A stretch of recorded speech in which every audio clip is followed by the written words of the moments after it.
सभी भक्तों को मेरा सादर प्रणाम। आपका मेरे चैनल आपकी किस्मत भोलेनाथ के हाथ में हार्दिक स्वागत है। तो भक्तों, आज मैं संपूर्ण शिव महापुराण से आप लोगों के लिए पार्वती का स्वप्न लेकर आया हूँ। तो सभी भक्त इस स्वप्न को प्रेम से सुने। तो प्रारंभ करते हैं। ब्रह्मा जी बोले, एक बार मैना ने अपने पति से कहा, हे नाथ, पार्वती अब बड़ी हो गई है, उसके योग्य वर तलाश कीजिए। इस पर हिमालय ने कहा, हे देवी, नारद जी की बात कभी झूठी नहीं हो सकती। पार्वती जी को शिव की तपस्या करने को कहो। इस प्रकार की बात सुन मोना की आंखों में आंसू आ गए। वे पार्वती जी की कोमलता को देखकर अत्यंत दुखी हुई। यह देखकर पार्वती जी बोली, माता जी, मैंने आज प्रातःकाल ब्रह्म मुहूर्त में एक स्वप्न देखा है। मुझे एक तपस्वी ब्राह्मण ने दयापूर्वक कहा है कि हे भाग्यवान, रुद्र को प्राप्ति के लिए तू तप कर। इसे सुनकर मैना ने यह सारा वृतांत हिमालय को सुनाया। ब्रह्मा जी बोले, हे नारद, कुछ समय के पश्चात नंदीश्वर आदि गणों के साथ भगवान शंकर हिमालय के उस प्रदेश में आए जहां पतित पावनी गंगा जी ब्रह्मलोक से गिर रही थी। वहां से सदाशिव तप के योग्य स्थान समझकर आत्मचिंतन करने लगे। उनके आगमन का समाचार सुनकर हिमालय दर्शन करने आए। उन्होंने शंकर जी को प्रणाम किया तथा विधिवत पूजन किया। शंकर जी ने हिमालय से कहा कि मैं यहाँ तप करने आया हूँ, मेरे पास यहाँ कोई आए नहीं, ऐसी आप यहाँ व्यवस्था कर दें। हिमालय ने कहा, प्रभु, आप तप करें जिससे आपकी तपस्या में विघ्न न पड़े। मैं वैसी ही आपके लिए व्यवस्था कर दूंगा। ऐसा कहकर उन्होंने सभी प्रकार की व्यवस्था कर दी। हे नारद, कुछ दिनों के पश्चात पुष्प, फल आदि लेकर पार्वती को साथ लेकर हिमाचल भगवान रुद्र के पास पहुंचे। वहां रुद्र को प्रणाम करके हिमाचल ने कहा, हे भगवान, यह मेरी कन्या पार्वती है। यह आपकी सेवा में लेकर आया हूं। कृपया इसे अपनी दासी जानकर अंगीकार करें। हिमाचल की बात सुनकर सदाशिव ने नेत्र खोले और संपूर्ण सुंदर अंगों वाली उमा को देखा और हिमालय से कहने लगे, हे हिमाचल, यह कन्या चंद्रमा के समान रूपवती है। इसी कारण मैं इसका यहाँ आना पसंद नहीं करता, क्योंकि इस प्रकार की माया रूपी स्त्रियों से तपस्वियों की तपस्या भंग हो जाती है। इस प्रकार के शिव जी के वचन सुनकर हिमाचल व्याकुल एवं चिंतातुर हो गया। भगवान शंकर के वचन सुनकर पार्वती जी बोली, हे योगीराज, आपने जो कुछ पिताजी से कहा उसका उत्तर मैं देती हूँ। हे अंतर्यामी, आपने जो तप करने का निश्चय किया है वह क्या शक्ति युक्त नहीं है? यही शक्ति सभी कर्मों की प्रकृति मानी जाती है। इसी से चराचर जगत का पालन, संहार तथा रचना होती है। आप विचारें कि यह प्रकृति क्या है और आप कौन है।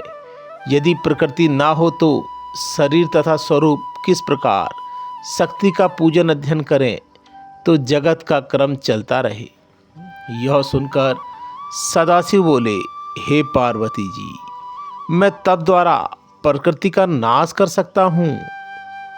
आप तत्व रूप में स्थित हूँ। इस पर पार्वती जी हंसकर बोली, हे योगीराज, आप किस प्रकार की बात कर रहे हैं? थोड़ा विचार कर कहें। यदि आपने प्रकृति का नाश कर डाला तो आप किस प्रकार विद्यमान हैं? संसार के सभी कार्य हुआ करते हैं। क्या आप प्रकृति तत्व को नहीं पहचान रहे? मैं प्रकृति हूँ और आप पुरुष हो। आप मेरी कृपा द्वारा ही सगुण होकर निष्ठावान हो। नहीं तो किसी भी कार्य में समर्थ नहीं हो। इस पर शिवजी बोले, मैं हिमाचल कन्या, यदि मैं माया रहित परमेश्वर हूं तो तुम श्रद्धापूर्वक मेरी सेवा में तत्पर हो जाओ। और हे हिमालय, हम तप करने की इच्छा रखते हैं। तुम्हारी यह कन्या नित्य हमारे दर्शन करने आ सकती है। उसी दिन से पार्वती जी भगवान शिव के दर्शन करने नित्य जाने लगी।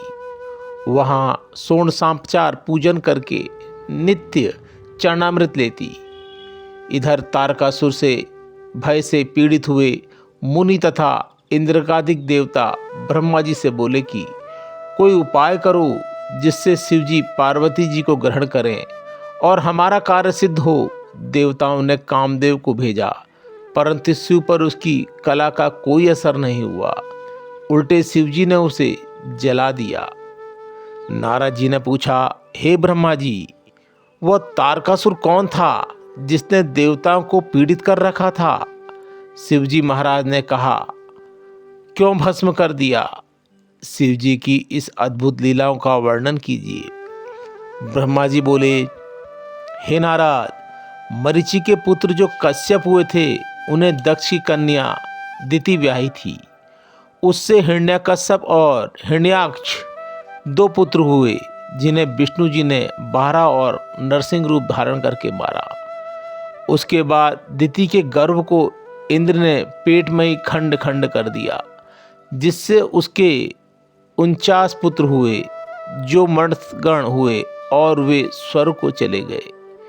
इसके बाद दिति ने 10,000 वर्ष तक तप किया, जिससे प्रसन्न हो कश्यप जी ने पराक्रमी पुत्र उत्पन्न किया। उसका नाम बजरंग हुआ।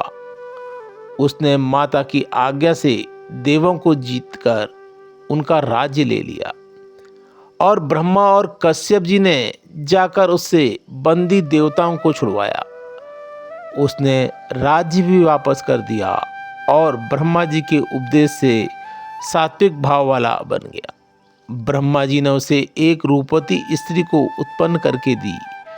स्त्री ने पति से महापराक्रमी विष्णु को भी जीतने वाला पुत्र मांगा।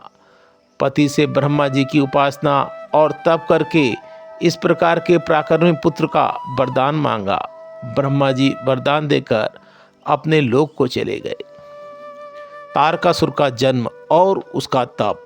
कुछ समय के बाद बजरंग की पत्नी गर्भवती हुई और समय से उसके लंबे चौड़े शरीर वाला और अति पराक्रमी बालक उत्पन्न हुआ।